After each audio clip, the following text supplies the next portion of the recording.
Hey all, welcome back to the channel, and today we're going to continue on just a little bit with Legacy Evolution as we take a look at the newest of the Junkions, being Scraphook. Yeah, Scraphook. He's going to be our focus this time around in the latest GotBot True review.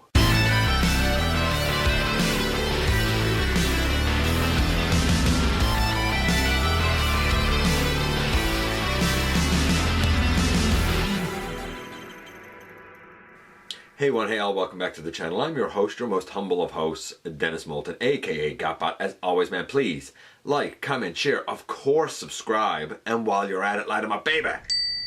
Hit the notification bell, please. It helps me out a ton, and it lets you know when content of all sorts goes up here on the channel. Check out Machinery of Man, The Everything Factor, all the groups that I'm either a mod or an admin for, as well as all of my social media links. All of that in the description down below. Also in the description down below, and if you're in a position to help the channel to grow, you can use the donate link, check us out on Patreon, see what we have to offer to you through spring, or of course hit the join button at any given time and become a channel member.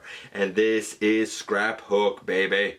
And yes, he is the newest of the Junkions.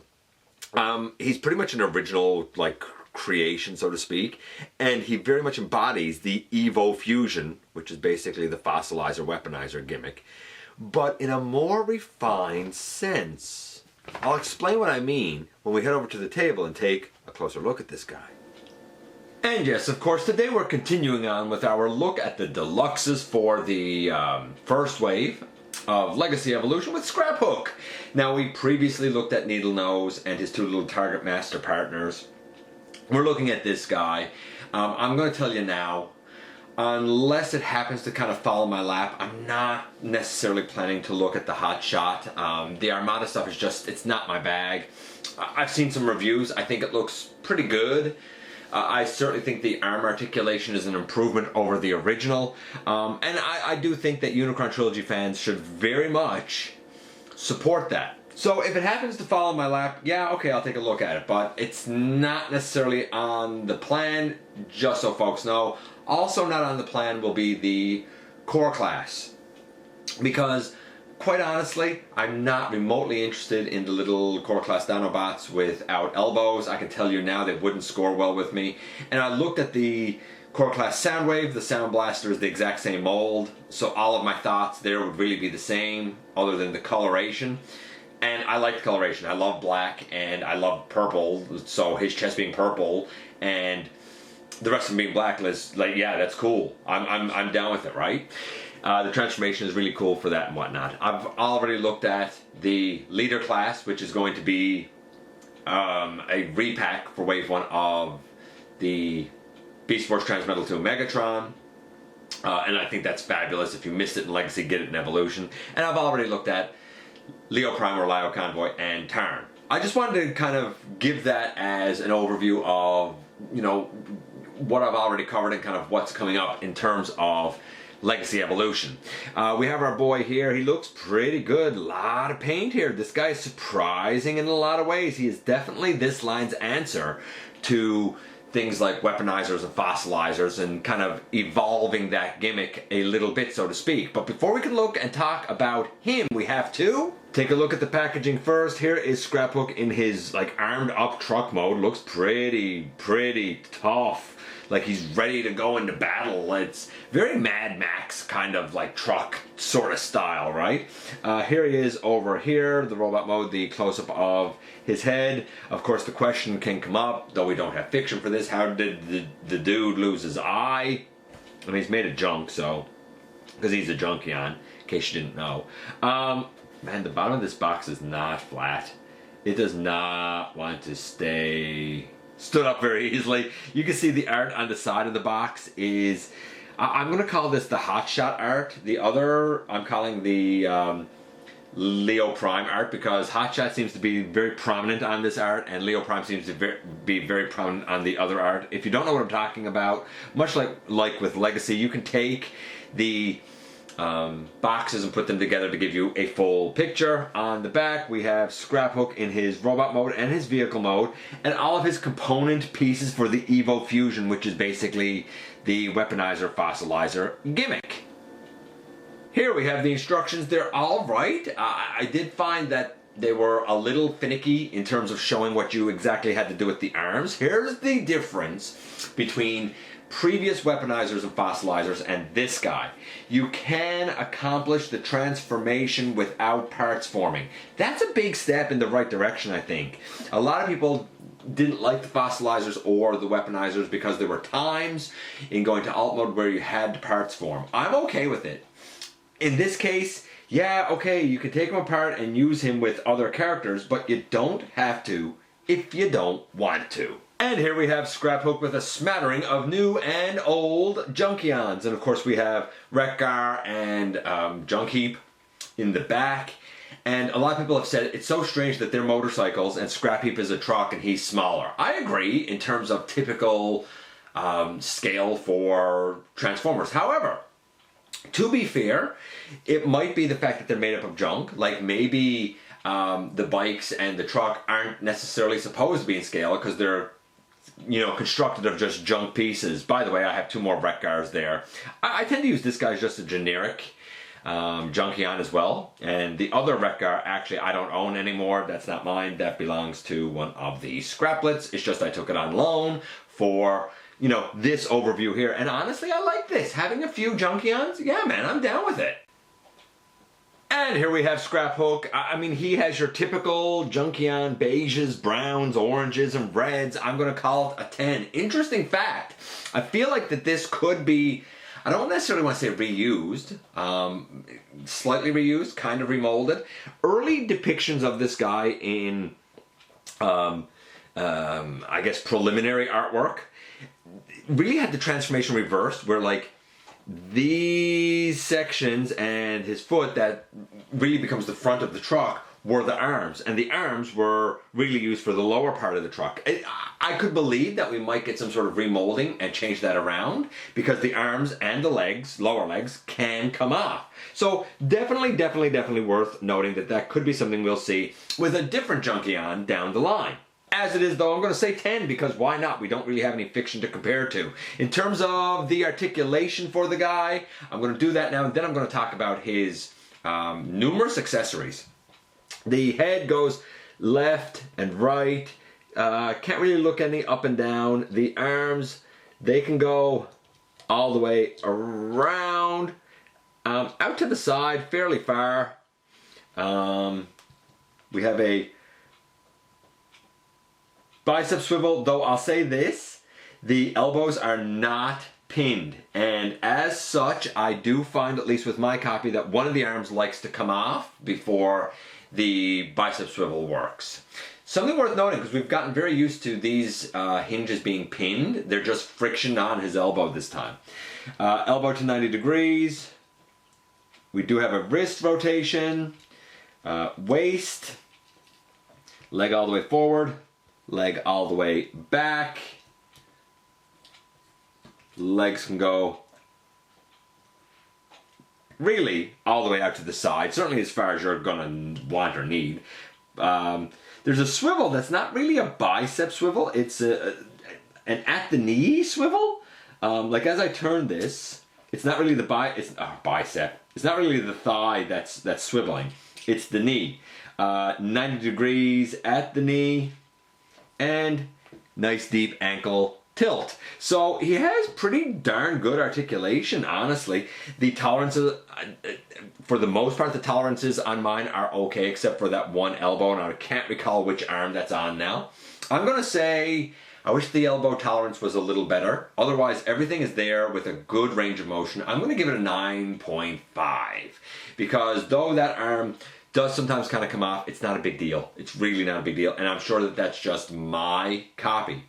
But you could have avoided it if you had pinned them, or if you had used hinge and swivel, right?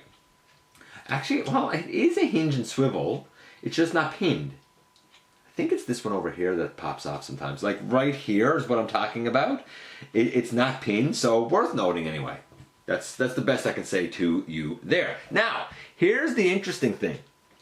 This guy comes with a bunch of accessories. He comes with two of these, which are depicted in his hands as blasters, but I put them down here on his legs, really on his front tire, or yeah, his front tires. He comes with this hook piece, or I guess this crane piece and the hook, hence the name Scraphook, because he's a tow truck, right? And he comes with 2 of these exhausts that you just, again, you can put them in any 5mm peg hole. And the nice thing about them is, even when you do that, it doesn't really matter because we still have the peg hole available here to build more stuff on. There's peg holes on the back of this guy. There's peg holes on the forearm that I have his spare tire put into. There's peg holes on the legs. There's peg holes down under on the feet. I mean, the guy can take junk from other Junkions all over the place. I think that that's a great feature to have, something we haven't seen in a little while. Now, here's the best part. We have a ton of accessories. We have a ton of paint. All of this beige paint. All of this beige paint. I think that red is paint. I think the red on the chest is paint. The Tampo Autobot symbol. The head has brown paint on it and red paint on the eye. We have paint all around, all back here. And the guy still clocks in at a traditional 84 grams of plastic. You're giving me what I've always had and more value for money. That's what I like to see. Don't scrimp out, man. Don't scrimp out. If you want to charge more, that's cool, but you gotta give me more. And they do it here as well as they did with Needle Nose. 2 for 2, man, at the deluxes. Pretty happy, I gotta say. Okay, we're gonna do the transformation. I guess we'll do it to truck first, and then I'll kind of show you how the parts come apart. Though, to be fair, it's depicted on Hotshot, whom I don't have, so I don't know if I'll be able to fit it on someone else or not. We shall see as we get going. Naturally, and I should note this, though I have all of these bits and pieces put in on him, you can put them wherever it is that suits your fancy. You know, whatever works best for you. They're interchangeable. Like I said, there's so many ports here. Do what you like, you know? Okay, so I'm going to begin by taking this off of the leg here, and I'm actually going to peg it in right there. The foot, by the way, can still go up if you wanted to. You don't get quite the same range of motion, but it's not bad. And I'm going to put this one in over here. So, you know, he'll still stand up, right? So you can leave him in there if you want. Let's open out these 2 arms a little bit and bring the chest down. We can take the entire head section here and it will flip. Oh, open these back ones out. Flip the entire head section up so that it kind of sits here. We're going to straighten this up and kind of flail out the what's going to end up becoming the doors. We're going to turn him at the waist. We're going to bring up the feet, and we're going to put these legs together. Make sure it's all in there and squeeze together nicely. There. Can I bring these legs up yet? I think I can. I believe I can. Yes, I can. Okay, so we got kind of the front of the vehicle pretty much done. Then we're going to come here and we're going to flip this down, and we're going to flip this up, and we're going to flip this up. Now you'll notice that I still have that left on the arm. I'm going to take that out. I'm also going to take this and rotate it back. I'm going to turn so that now my fist is kind of facing down this way with the peg hole on the top, and I'm going to turn the fist back up. Over on this arm, again, you can leave it in, but to try and show you guys how things move, I'm going to remove it, but you could leave it in. Turn that, bring this up, and now we're going to fold this in. Oh, wait, I'm sorry. We're not quite going to fold that in. We have to collapse in those pieces. Then we can fold this in. When we fold both of these arms in, they're going to really like lock into each other. And I'm going to take this piece and fold it up around. Bring that in, put all of that in. Bring these doors down on the side till they lock in. Straighten all of that up and make sure it's locked in. Then you can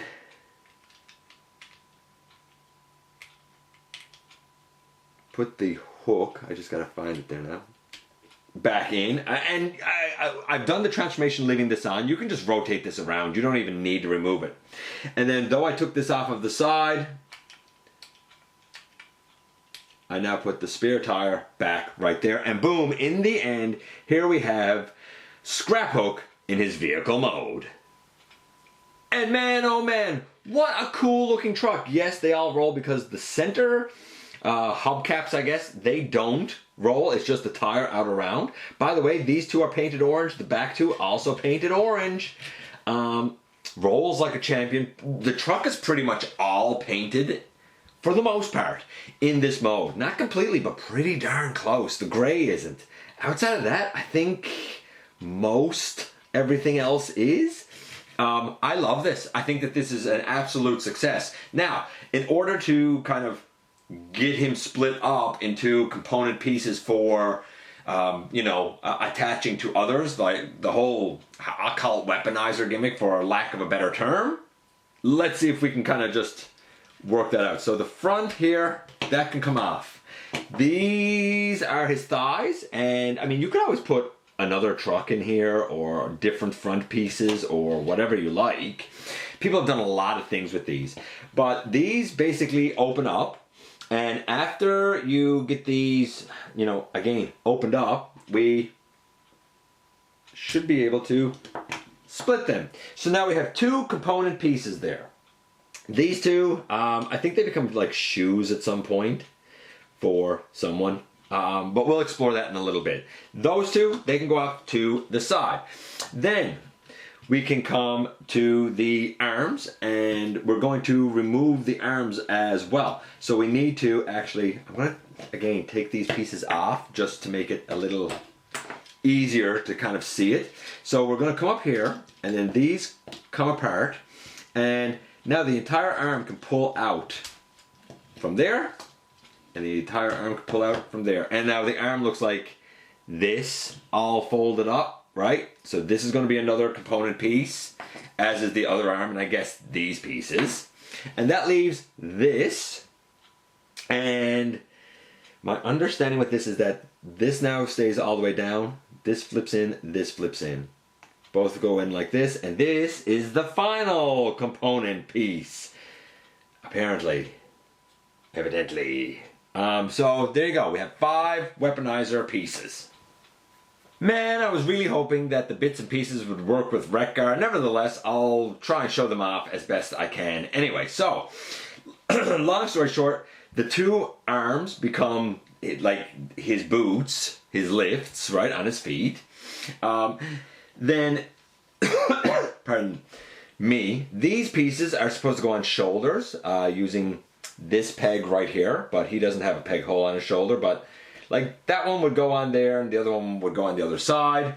The exhaust pieces go pegged in on the front.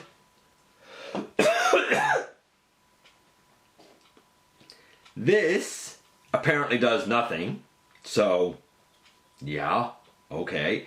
And this could go in his hand as a hook type of melee thing. And I guess you could put this on a forearm as some sort of a tire shield. A lot of it doesn't work with Wreck-Gar. Like I said, it was used with Hotshot, whom I don't have. But you get the idea, right? It gives him shoulder armor. It gives him a couple of melee things. It gives him some feet lifts. And I guess if you had some pegs and you wanted to peg this piece on, you could. But this one just seems like it's sort of there, a piece of junk off to the side. I don't know. Nevertheless, I'm going to say that the transformation for the guy, because he can do this, because it's nice and clean going back and forth in both modes, I'm going to give it a 10. What does that mean overall for all 3 scores for this guy? Oh well, sir, we have a 10 for the look of the guy, because he looks like a Junkion. We have a 10 for the transformation, and we had a 9.5 for the articulation. Overall, Scraphook is great. A new character. And I said when the fossilizers came out that we always clamor for something new, and they gave us something new. People didn't really jump on that. I hope they do here. I think it works great as a Junkion. I think the weaponizer gimmick, the parts coming apart and whatnot, works well. And again, the key is going to be tolerances. If you get a great tolerance version, like generally I have, the guy's about a 9.75. If you suffer poor tolerances, then obviously it's going to be a lower score for you. For my experience, 9.75, Scraphook, he's a solid pickup. And here we are once again, and here he is. And first things first, I want to give a shout out. I meant to do it earlier, but I'll do it now. I want to give a shout out to a huge supporter of the channel, Andrew, and his daughter Hope. I always appreciate when they come by. I always appreciate the support from them. I always appreciate the support from you as well. This, of course, is once again Scraphook, sorry. And like, he's pretty great.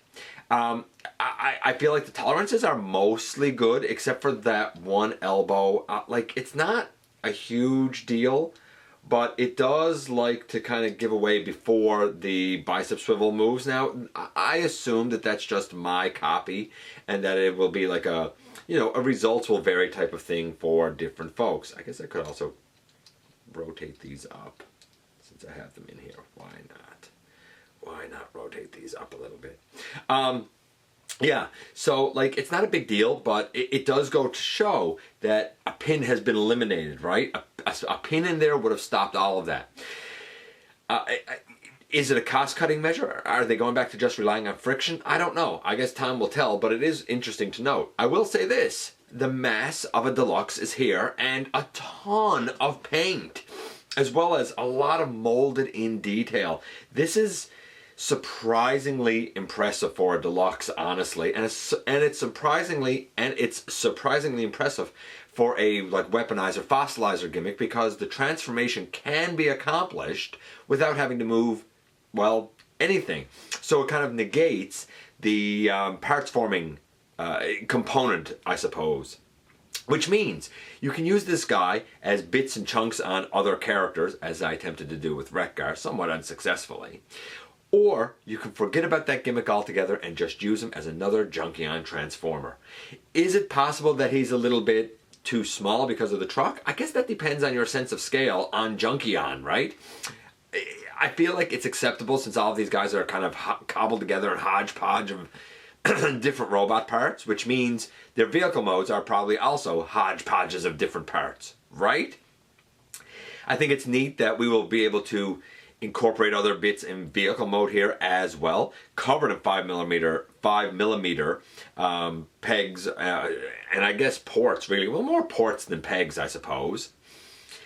This, to me, is how you do something original very successfully. New character, it's related to something we already know, being Junkions, and extremely versatile with a ton of paint, the right amount of mass, great articulation, and a pretty interesting yet intuitive transformation. It's a success across the board. And like I said, you can use the gimmick or you can totally forget it exists. It's all up to you. Let me know what you think about Scraphook, the latest addition to the Junkions. I appreciate you guys coming by, giving me some of your extremely valuable time. I do know how important it is to you. If you're in a position to help the channel to grow, you can use the donate link. You can check us out on Patreon. You can see what we have to offer to you through spring. Or of course, you can hit the join button at any given time and become a channel member. Don't forget to hit the subscribe button, please. Stick around, have some fun with us here on the channel, and especially don't forget that somehow, some way, each and every single solitary day, you right there, you do make a difference in the world. And I look forward to the next time that you and I get together to have another visit, either in the live streams on Thursday nights at the stop motion premieres, or the old-fashioned way right here inside the videos.